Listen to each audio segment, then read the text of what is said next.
સમય મળે ત્યારે અચૂક એના પર વિચાર. પરદેશમાં આવીને માનવીનું ભોજન સાંભળજો બરાબર, કોઈ અવાજ ના કરશો, સાંભળો. તમારે બોલવાનું નથી, ફક્ત સાંભળવાનું કામ કરવાનું છે. હું તમને નમ્ર વિનંતી કરું છું કે તમે ખાલી સાંભળો, સમજો, અને જો યોગ્ય લાગે તો એને અમલમાં મૂકજો. કોઈ ફોર્સ નથી, પણ વિચારવાનો ફોર્સ છે. પરદેશમાં આવીને માનવીનું ભોજન, ભજન, ભાષા, ભૂષા એટલે વેશભૂષા અને ભાવિ આટલું બદલાઈ જાય છે.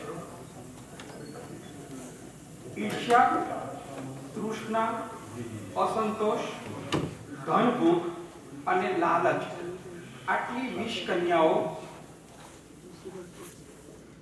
આટલી 20 કન્યાઓના ઝેરથી આપણે સૌએ એક પતંગિયાની જેમ સ્વૈચ્છિક રીતે આપણા પારસમણી જેવા જીવનને ઝેર કરી મૂક્યું છે. સાપ દેખાવમાં બહુ સુંદર હોય, પણ એનું ઝેર દેખાય નહીં. આપણે બધા જ બહુ સુંદર દેખાઈએ છીએ.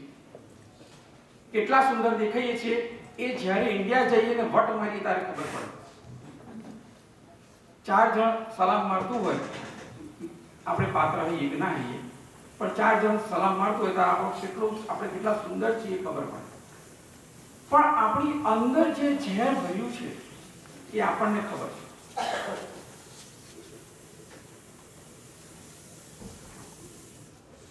જેમ ભૂંડને કાદવ જ હંમેશા સ્વર્ગીય આનંદ આપે, એમ આપણને આ ઝેર સાપની જેમ એવું તો કોઠે પડી ગયું છે કે આ ઝેરમાં જ આપણને નિત્યાનંદ આવે છે. કોઈએ મારી કોઈ વાતનો જવાબ નથી આપવાનો, ફક્ત પોતાની અંદર વિચારવાનું છે. આ જન્મ કે પૂર્વ જન્મના સત્કર્મોને પરિણામે કોઈ સંત મહા મહેનતે હાથ ખેંચીને આપણને બહાર કાઢે તો પણ આપણો કીડી મંકોડા જેવો જે સ્વભાવ છે, કીડી આમ મારો એટલે પાછી ત્યાં જાવ, મંકોડા નામ મારો એટલે મંકોડો પાછો ત્યાં જાવ. એટલે કીડી મંકોડા જેવા આપણે સૌ વળી પાછા એ જ ઝેરમાં પીડા કરવા જતા રહીએ. આપણે આવા ઝેરના ધીમે ધીમે વ્યસની બની ગયા છે. આ બધી થોડીક વાસ્તવિકતા કહું છું એટલા માટે કે ઇટ ટચીસ. હવે આપણે આ ઝેરના એટલા બધા વ્યસની બની ગયા છે તો આ લાચારીને આપણું નસીબ ગણવાનું, એને આપણું કર્મફળ ગણવાનું, કે પછી આવી ઝેરમય જિંદગીને સમયના ચક્રમાં ફસાઈને બહાર નીકળતા રસહીન થઈ ગયેલા શેરડીના કૂચા જેવું આયુષ્ય ગણવું? શું ગણવું? વિચારજો. એક બાબત ધ્યાન પર લાવવા જેવી છે કે ભગવાન શ્રી કૃષ્ણએ વિશ્વના કલ્યાણ અર્થે અર્જુન ઉપર વિશેષ દયા કરીને યુદ્ધના મેદાનમાં ધર્મ અને અધર્મની બરાબર વચ્ચે એ રથ વચ્ચે લઈ ગયા છે, જેની એક બાજુ ધર્મ છે ને બીજી બાજુ અધર્મ છે. ત્યાં લઈ જઈને ગીતાનો ઉપદેશ કર્યો છે. ભગવાન શ્રી કૃષ્ણ અર્જુનને કોઈ રામજી મંદિર કે હનુમાનજીની ડેરીમાં નહોતા લઈ ગયા, નિકા થઈ શકાય કે હેડ કે વર્તન કશું કહું, પણ ત્યાં નથી કહ્યું. જરાક વિચારજો, આપણે દરેક વસ્તુ વાંચીએ છીએ પણ સમજતા નથી, અથવા તો બે લાઈનની વચ્ચે એનો લેખક કે એનો ક્રિએટર શું કહે છે એ ક્યારેક આપણે ચૂકી જઈએ છીએ. યુદ્ધના મેદાનમાં અને ધર્મ અધર્મની મધ્યમાં ગીતા જ્ઞાન આપવા પાછળ પણ ભગવાન શ્રી કૃષ્ણનો એક ખાસ સંદેશ છે. આપણું જીવન એક શાંત, કોલાહલ વિહીન, એકાંત ભર્યું કોઈ મંદિર નથી, પરંતુ યુદ્ધનું મેદાન છે. આ યુદ્ધના મેદાનમાં અનેક પ્રશ્નો છે. સગા સંબંધીઓ જ હંમેશા વિરોધ પક્ષ બની ઊભા રહે છે. વિટંબણાઓના બાણોની વર્ષા છે અને સ્વજનો સગાઓની મમતા છે. આવા જીવન યુદ્ધના મેદાનમાં આપણી પાસે બે જ રસ્તા છે. જેમ ભગવાન કૃષ્ણ રથ લઈ ગયા અને અર્જુન પાસે બે જ રસ્તા હતા, કા ધર્મ કા અધર્મ, કા મર નહીં તો માર. આ જીવનમાં પણ એવું જ છે, કા મર નહીં તો માર. કારણ કે ભાગીને તમે ક્યાં જાઓ? જ્યાં જાઓ ત્યાં મન આવે, મન આવે ત્યાં બધું જાઓ. એટલે આપણી પાસે બે જ ઓપ્શન છે, ધર્મ પક્ષ અથવા અધર્મ પક્ષ. આપણે ધર્મ અને અધર્મ સમજાવવાનું હોય નહીં, કારણ કે હિન્દુ ધર્મનો દરેક માણસ અત્યારે આપણે બધા જ, અને હવે પછી જન્મનારા બાળકોની પણ હું અંદર કવર કરી લઉં છું કે બધા જ હિન્દુ ધર્મના માણસો એમના ડીએનએ માં લઈને આવે છે કે ધર્મ શું અને અધર્મ શું. કોઈ એમ કહેતો હોય કે ભાઈ મેં આ કરી નાખ્યું, મને તો ખબર નથી કે આનો ધર્મ કહેવાય કે ખોટું કરે. ના, ખબર છે ને, એને ખબર છે કે આ ખોટું છે, આ સાચું છે, છતાં પણ એ કરે છે. કારણ કે મેં કહ્યું ને 20 કન્યાઓ. એટલે આ 20 કન્યાઓ કર્મના ગધેડાની સમક્ષ, આ કર્મ એક ગધેડા જેવું છે, એ કર્મના ગધેડાની સમક્ષ અધર્મનું ગાજર લબડાવીને આપણને ગધા વૈતું કરાવતી રહે. સમજવાની કોશિશ કરજો. પરંતુ આ જ સમાજમાં ભગવાનના સાક્ષાત સ્વરૂપો જેવા સંતો આવે છે, કથાના માધ્યમ દ્વારા આપણને ધર્મની પગદંડી ઉપર ચડાવવાની કોશિશ કરે છે. ચડાવે તો આપણા ઉપર છે, ચડી કે ના ચડી, કોશિશ કરે છે. જાણે છે આ સંતો, આવનારા બધા જ સંતો જાણે છે કે કથા સમાપ્તિ બાદ વળી પાછા ગાજર પાછળ આ લોકો દોડવાના જ છે. છતાં પણ જેમ આપણે દુનિયાવી બાબતો અને લાલચો પાછળ દોડવાની આપણી હઠ નથી છોડતા. બહુ અટીલા છે આપણે, બહુ અટીલા છે. 9 દિવસ કૃષ્ણ થઈ ગયા અને 10મા દિવસથી પાછા કૌંસ ચાલુ. એટલે જેમ આપણે આપણી ખોટી હઠ નથી છોડી શકતા, એમ આ સંતો પણ પોતાની માનવ ઉદ્ધારની વિશાળ ભાવના છોડી શકતા નથી. અને સદીઓથી તમે જુઓ, ક્યારેક વિચાર કરો, સદીઓથી આ બે હઠનો ગજગરા ચાલ્યા કરે. પરિણામ ભલે કદાચ ખેતર ભરીને અનાજ ના પાકે, ઇટ્સ ઓકે, પણ ક્યારેક એકાદ વાલીઓ વાલ્મીકી બની જાય. 9 દિવસની અથાગ મહેનત, કથાની પાછળ સંતોનું આ તો લક્ષ્યાંક છે કે આજના કળિયુગમાં એકાદ વાલ્મીકીનો જન્મ થઈ જાય. કથા શબ્દને સંતશ્રીએ કહ્યું એ પ્રમાણે કથા શબ્દને ઉલટાવો તો થાક શબ્દ બને, અને આદિ વ્યાધિ અને ઉપાધિના વિવિધતાના થાકને ઉતારવા માટે કથા છે. 9 દિવસ સુધી ઘડી બે ઘડી સમાજને, સગાને, સંબંધીઓને, સંસારને, સંસારની માયાને, શત્રુઓને અને સગાઓને, સખાઓને ભૂલવા માટે આ કથા છે. કથા આપણા જીવનને સુખી બનાવશે તેવો વિશ્વાસ છે, અને આપણે આપણું મૃત્યુ સુધરશે એવી શ્રદ્ધા છે. એક વાત ધ્યાન દઈને જરાક સાંભળજો અને સમજવાનો પ્રયત્ન કરજો. વિશ્વાસ અને શ્રદ્ધાના શૂન્યાવકાશમાં, સાંભળજો, વિશ્વાસ અને શ્રદ્ધાના શૂન્યાવકાશના લાગણીના અંકુરમાંથી પ્રેમની વેલ પાંકરતી નથી. અને લાગણી અને પ્રેમ વિનાની ભક્તિ માત્ર શિષ્ટાચાર અને બાહ્ય આડંબર જ બની રહે છે. આવો દંભ, આવો આડંબર, આવો દેખાડો ન કરશો. કથામાં આવ્યા છો તો સંત ઉપર વિશ્વાસ રાખજો. એમની વાણીને સમજીને સાંભળવું અને સમજવું,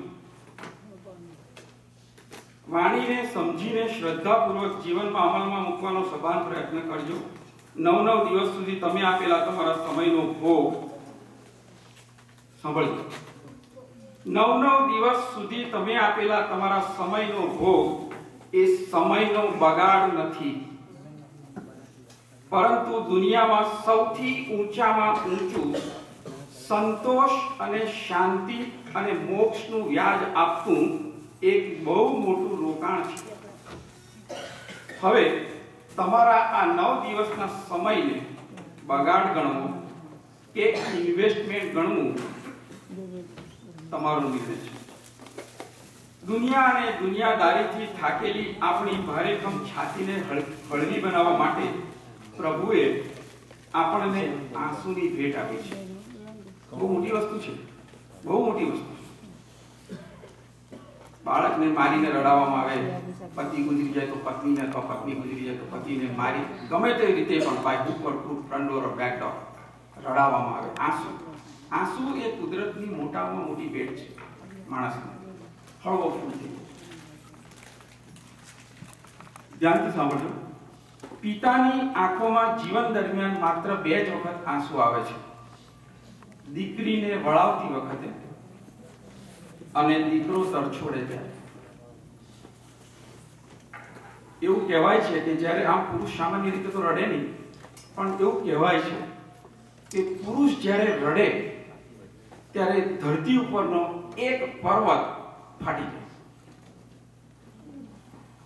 આમ તો સ્ત્રીના આંસુ મગરના આંસુ કહેવાય, પરંતુ માતાની આંખોમાં સાચા આંસુ 2 વખત આવે છે. મેં બાપની વાત કરી, હવે માની વાત કરું છું. સ્ત્રીના આંસુ મગરના આંસુ કહેવાય, પણ માતાની આંખોમાં 2 વખત આંસુ આવે. એક તો દીકરો બાપનું અપમાન કરે ત્યારે બહુ જ ખરાબ લાગે, ભયંકર ખરાબ લાગે. અને દીકરી જ્યારે સંસ્કારને લજવે થાય.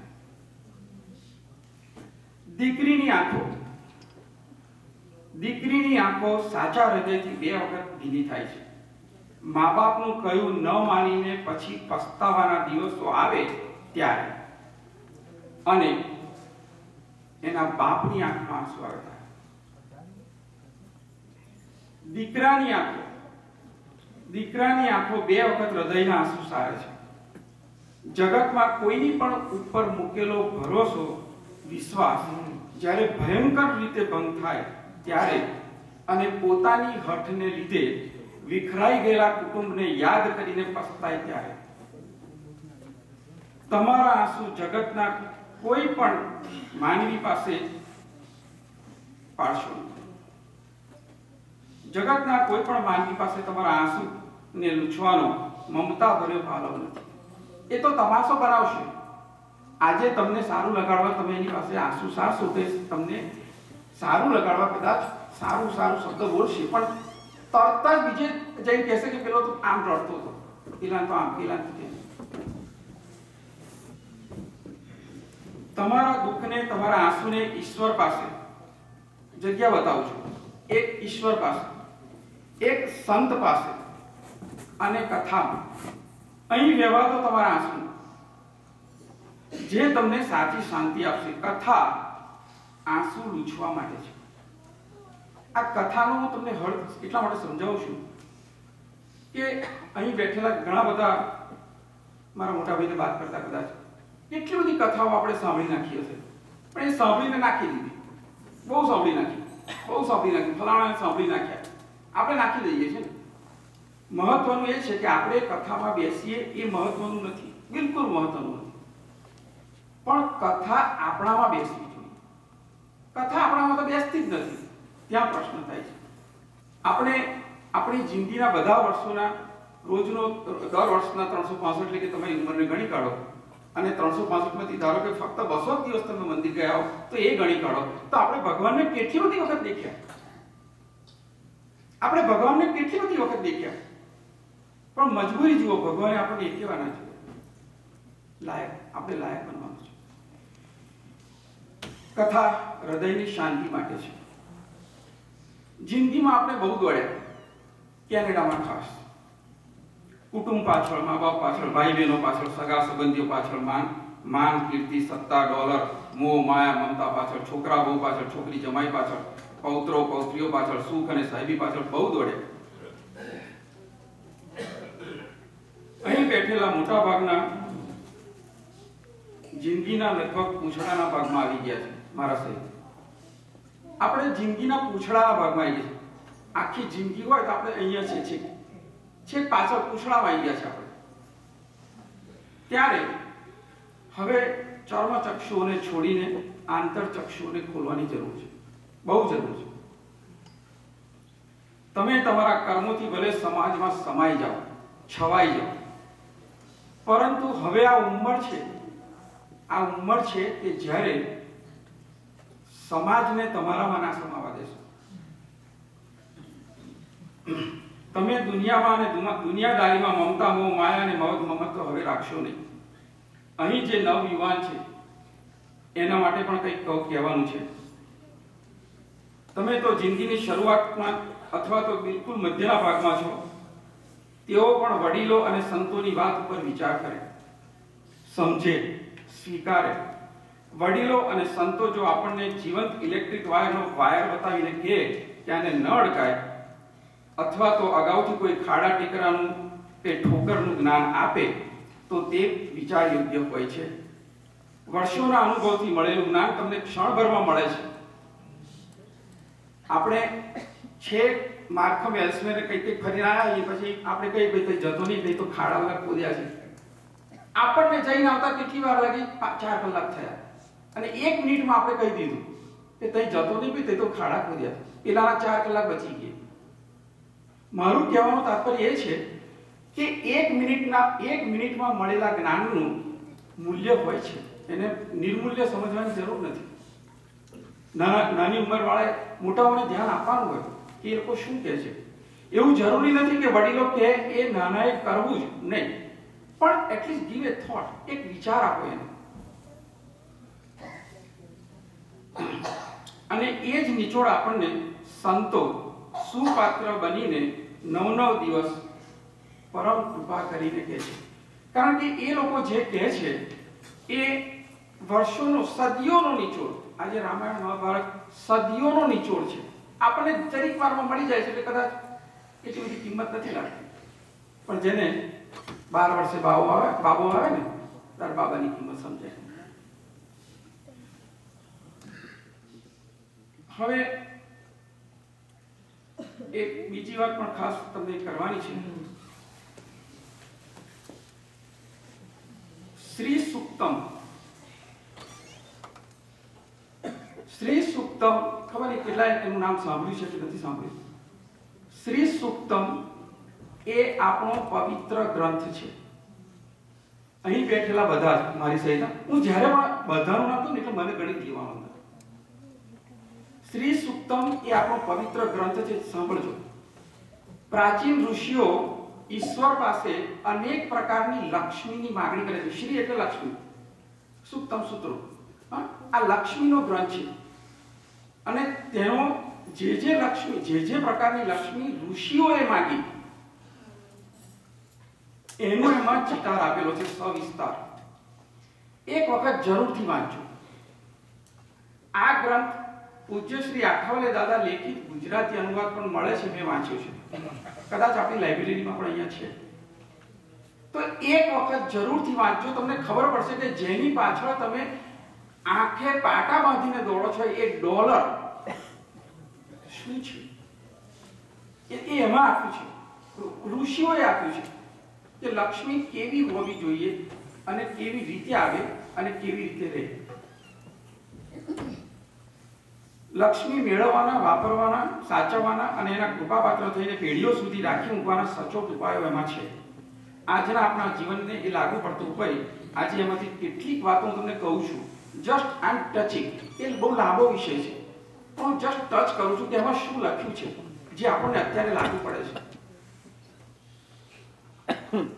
ચંદ્ર, સાંભળજો, ચંદ્ર પડવાથી પૂનમ સુધી પોતાનો પ્રકાશ ચાંદની તેજ ભેગું કરે છે. અને પૂનમને દાડે મોટો સરસ થઈ જાય. રોજ થોડું થોડું ભેગું કરે છે. પછી એકમથી અમાસ સુધી એ બધું ધીમે ધીમે ભૂમંડળ નાખી દે અને અમાસને દાડે શૂન્ય બની જાય. આવક અને દાન, ખર્ચો, એના બંને પાસા સરખા રાખો. ચંદ્રને જુઓ ને ત્યારે આ વિચાર કરજો. દરિયો બીજું ઉદાહરણ એમાં આપ્યું છે, દરિયો માત્ર ભેગું જ કરે છે. સંતશ્રીએ જે દાનની વાત કરી ને એની પુષ્ટિમાં બધી વાત કરું છું. દરિયો માત્ર ભેગું જ કરે છે. એનું એક ટીપું તરસ્યાના માણસની તરસ સંતોષતું નથી. ઉપરથી એક ટીપું પીના ભૂલથી એની સામે જોઈને થૂ કરે છે. દરિયાની અતિ સંગ્રહ કરવાની વૃત્તિ, દરિયો કોઈને આપતું નથી એટલે એની સંગ્રહ કરવાની વૃત્તિ જે છે ને એ વૃત્તિએ એને ખારો બનાવી દીધો. બાકી નદીઓ મીઠું લઈને જતી નથી. કોઈ પણ નદી મીઠું લઈને દરિયા પાસે જતી, પણ એની જે સંગ્રહ વૃત્તિ હતી એને એ વૃત્તિએ એના સારા પાણીને ખારું બનાવી દીધું. એ કોઈને આપતો નથી. હવે જો પૈસા ભેગા કરીએ પછી કોઈને આપીએ ના ને તો શું થાય એ બતાવું તમને. સૂર્ય ભગવાન ક્રોધ કરે, અતિ ગરમી, પાણી ઉકળે ત્યારે વિચાર કરો એની વરાળ ક્યારે થાય. અતિ ગરમી, સૂર્ય ભગવાન પોતાની તીવ્ર ગરમીથી જબરજસ્તીથી સમુદ્રમાંથી મીઠું પાણી લઈ લે છે અને જે મીઠું સોલ્ટ એમાં મૂકી રાખે છે. આ તારું મને કીધું. અને એ લીધેલું પાણી આખા જગતને વેચી આપે છે. સમજજો. સમુદ્રને હવે જ્યારે જુઓ ને ત્યારે આ વિચાર કરજો કે પૈસા ખૂબ ભેગા કરીએ ને પછી ખારા થઈ જાય, પછી કુદરત એને લઈ લે ગમે તે રીતે. લોભી અને સમુદ્ર બંને સરખા છે. લોભીનું ધન માત્ર દર્શનીય હોય એ સમાજ ઉપયોગી બનતું નથી. એના દર્શન થાય 10 લાખની 50 એફડીઆર છે, 5 કિલો સોનું છે, 6 કિલો ચાંદી છે, વગેરે. બીજો એક દાખલો છે કે હાથી, કદાચ તમને કોઈને ખબર છે કે હાથી જ્યારે જમે ને એનો મહંત જ્યારે એને જમાડે એટલે ઘાસ પાંદડા વોટેવર, ત્યારે શરૂઆતના 3 કોળિયા, મિનિમમ 3 કોળિયા એ આગળ પાછળ ઉડાડી દે. મહંતને ખબર છે કે આ કરશે જવું. સમજો, હાથી એ સૌથી શ્રેષ્ઠ પ્રાણી છે. એ 3 કોળિયા આગળ પાછળ ઉડાડી દે છે. કારણ એ છે કે એ નાના જીવની કેર કરે છે કે હું આ ખાઈ જઈશ બધું તો મારા નાના જીવોને કોણ ખવડાવશે. એટલે નાના જીવોની કેર કરીને એ 3 કોળિયા ઉડાડે છે. વિચારજો, આપણા બેંક બેલેન્સને ધ્યાનમાં રાખીને આને વિચારજો. આપણી દીકરી, એક બીજું દાખલો છે, બહુ સુંદર દાખલો. આપણી દીકરી સાસરેથી આવી હોય, બરાબર, બહુ દિવસ પછી આવી હોય બાપની ઘેર, અને પહેલે દિવસથી આપણે એના પર બરોબર નિયંત્રણ મૂકી દઈએ કે તારે કશે જવાનું નથી, તારે આ જ ઘરમાં બેસી રહેવાનું, ખબરદાર જો કશે ગઈ છું તો, અને આ નાનીઓ છે ને તારું ધ્યાન રાખશે, તને કઈ જવાની દે. તો ગુંગળાયેલી આ છોકરી, આપણી દીકરી, એને પહેલો વિચાર આપણું ઘર છોડી દેવાનો આવે, તેના કરતા મારી સાસરી સારી. આ શું? લક્ષ્મીને આવું થાય છે. અને એને આપણે ગુંગળાઈ દીધી. એટલે આ જરાક વિચાર કરજો, લક્ષ્મીને થોડી વહેતી રાખો. હું એમ નથી કહેતો કે પૈસા ઉડાવો, ના. કંજુસાઈ અને કરકસરમાં ફેર છે. એવી રીતે ઉડાવવું અને કરકસર એમાં પણ ફેર છે. લક્ષ્મીને આપતી વખતે જ્યારે તમે કોઈને લક્ષ્મી આપો ને, દાન આપો અહીંયા ને, તો યુવાનની જેમ બેફિકરાઈથી આપો. ભોગવતી વખતે એને જ્યારે તમે ભોગવો ત્યારે નાના બાળકની જેમ મર્યાદિત જરૂરિયાતો રાખીને એના સંતાન બનીને ભોગવો. અને એને સાચવતી વખતે, એની બચત કરતી વખતે એને પુત્રી ગણીને વૃદ્ધની જેમ સાચવો. લક્ષ્મી તમારી પેઢીઓ સુધી તમારા પરિવારમાં રહેશે. બાકી તો ભોગ અને ભૂખથી ભેગી થયેલી લક્ષ્મી બહુ રહેતી નથી. જિંદગીના રસ્તા ઉપર સુખ માણવા માટે સમયની ગાડીમાં ડોલર કમાવાના એક્સિલેટરની સાથે સાથે ધર્મની અને દાનની 2 બ્રેક, હેન્ડ બ્રેક અને પાછલી બ્રેક, 2 બ્રેક પણ અત્યંત જરૂરી છે. નહીં તો ઉંમરના ગમે તે વર્ષમાં બહારથી સુંદર અને સુશોભિત દેખાતી ગાડી, આકર્ષક દેખાતી ગાડી ગમે ત્યારે બ્રેકડાઉન થઈને ઊભી થઈ જશે. અને તે વખતે કદાચ બહુ મોડું થઈ ગયું છે.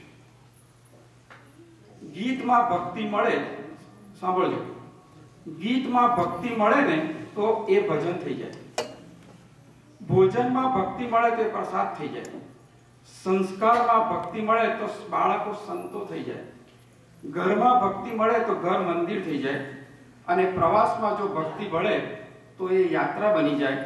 એ જ રીતે આપણી કમાણીમાં જ્યારે હું આપણી શબ્દ વાપરું ત્યારે આપણા દીકરાની, દીકરીની, જમાઈની, વહુની, બધાની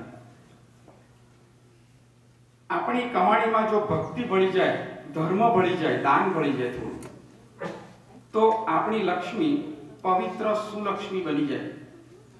દેહ શુદ્ધિ માટે જેમ સ્નાનની જરૂર છે, જીવન શુદ્ધિ માટે જેમ ધર્મ જરૂરી છે, એ જ રીતે લક્ષ્મી શુદ્ધિ માટે દાન પણ અતિ આવશ્યક છે. દાન કરવું, કરો, બરાબર. તમારી લક્ષ્મીને શુદ્ધ અને પવિત્ર રાખશો તો જ એ તમને સુખ અને આનંદ આપશે. મેં તમને આપણી દીકરીની વાત કરી.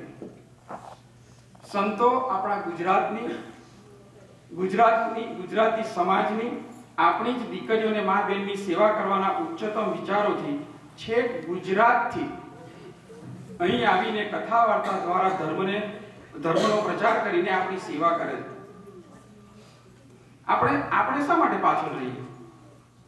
આવો આપણે સૌ સાથે મળીને સંતની જોડીને છલકાઈ દઈએ. તમને સિંહની વાત ખબર હશે. સિંહ જ્યારે ચોમાસામાં વીજળીનો ચમકારો અને ગર્જના થાય ને ત્યારે સિંહ સૂતો હોય તો એ બહાર આવે, બહાર આવીને પથ્થર ઉપર ઉભો રહે, આગલા બે પગ આમ અદાથી ઉભો રહે અને આમ એકદમ અદાથી જુએ, આ જંગલનો રાજા હું છું, અહીં કોણ બીજો ત્રાટક્યો. આવી ખુમારી છે એનામાં. તો સ્કારબોરોના કે આપણે જઈએ એવા છીએ, આપણામાં પણ એવી ખુમારી છે કે જઈને સંત કે ના, મને તો રાજાની તેથી દાન મળે છે. રાજાની તેથી દાન લે તો રાજાની તેથી દાન લીધા પછી જો તમે બીજે જાઓ ને તો રાજા એનું ખૂન કરી નાખે. એને એમ થાય કે મેં દાન ઓછું આપે, મારું દાન ઓછું પડ્યું, મેં દાન આપેનો અર્થ નથી. એટલે આપણી ખુમારીને પણ ટકાવી રાખજો. દિવાળી આવે છે, સાંભળજો, દિવાળી આવે છે, ઉત્તરાયણ આવે છે, અને 2 દિવસ પછી થેન્ક્સ ગિવિંગ ડે આવે છે. કેનેડાની સંસ્થામાં તો આપણે દાન આપીએ જ છીએ, પરંતુ આજે તો દાન લેવા માટેનું શ્રેષ્ઠતમ પાત્ર છેક ગુજરાત, ઇન્ડિયાથી આપણા દરવાજે આવ્યું છે. તો ચાલો એ પાત્રને છલકાવી દઈએ. ગુજરાતમાં રહેલી આપણી જ ખબર નહીં એ ભાવના કેમ નથી આવતી, આવી જોઈએ. તમે જુઓ અહીંના સમાજમાં કેટલી બધી ઉચ્ચ ભાવનાઓ હોય છે. આપણે શીખવા જેવું છે. અંગ્રેજો પાસેથી આપણે ઘણું શીખવા જેવું શીખ્યા ને, અને ના શીખવા જેવું ટૂંકા કપડા પહેલા શીખી ગયા.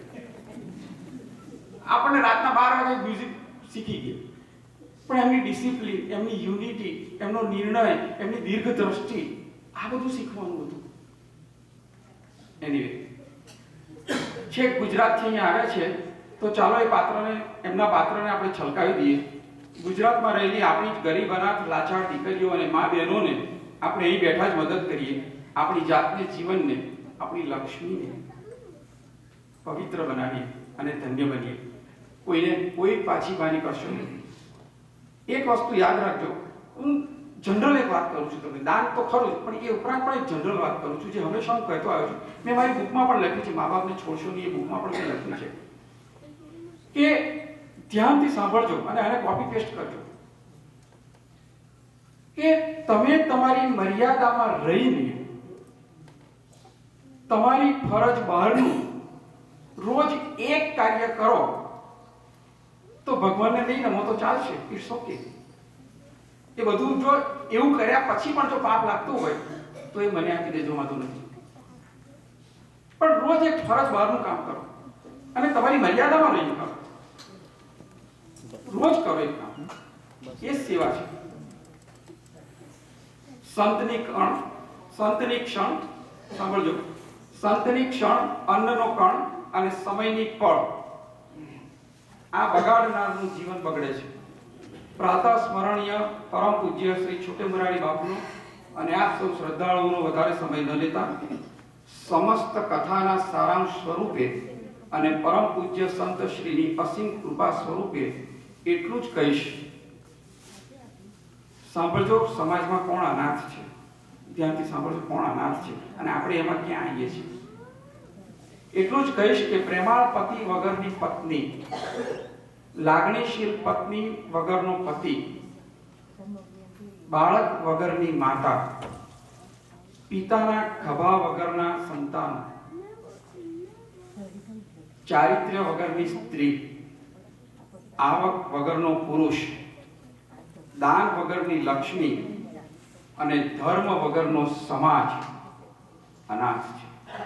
આ બધા અનાથ છે. આપણે ક્યાં આવીએ છીએ? હું પૂછતો નથી કે તમે આગળ ઊંચી કહો, હું છઠ્ઠી કેટેગરીમાં છું, ચોથી ના. મારી એક પણ વાતનો જવાબ નથી માંગતો. હું મારા કોઈ પ્રવાસનો જવાબ નથી માંગતો. પણ આ હું તમારા હૃદય જોડે વાત કરું છું. એટલે મેં પહેલું જ કહ્યું કે આપણે અંદરના કપડા કાઢીને વાત કરીશું. કારણ કે આવરણમાં વાત કરવાની મજા ના આવે. આવરણમાં હશે કોણ? એર હોસ્ટેસ હશે, એ આવરણ બધું એ આગળ ગઈ, અંદરથી ના હોય. એટલે આજે મારે તમારા અંદર જોડે વાતો કરવી હતી, એટલા માટે જ ખાસ આવ્યો છું. સંતો કથાના માધ્યમથી સમાજને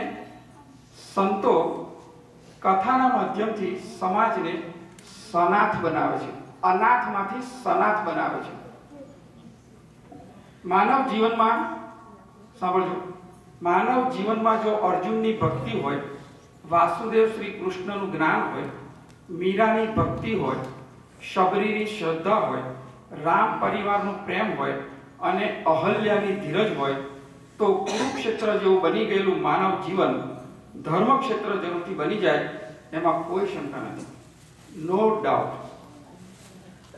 આપ સૌ એક ચિત્તે આ સાંભળજો, એટલે આ સમજજો અને આપણે ક્યાં છે એ જાતે વિચાર કરજો.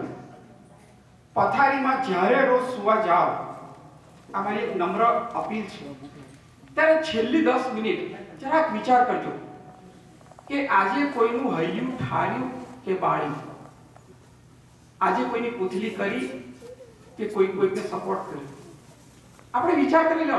આપણે નહીં કરીએ. મેં તમને કહ્યું કે મોટા ભાગના ઇન્ક્લુડિંગ માયસેલ્ફ, પૂછડામાં ગયા છે આપણે. હવે કોની રાહ જોવાની? જોકે સિનિયર સિટીઝનની સભામાં તો મેં બીજા બધા બહુ ચર્ચા કરી હતી, એક વખત ક્યારેક ફરી કરીશું.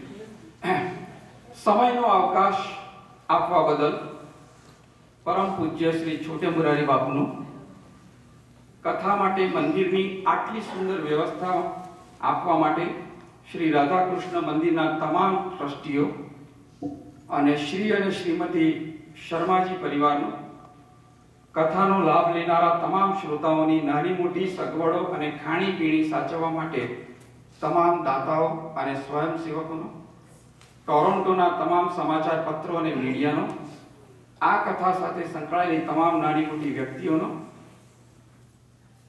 શ્રી વાસુદેવભાઈ, ભગવતભાઈ, શ્રી અને શ્રીમતી ભગવતીભાઈ, એમના પુત્રી પણ અને એમનો પરિવાર,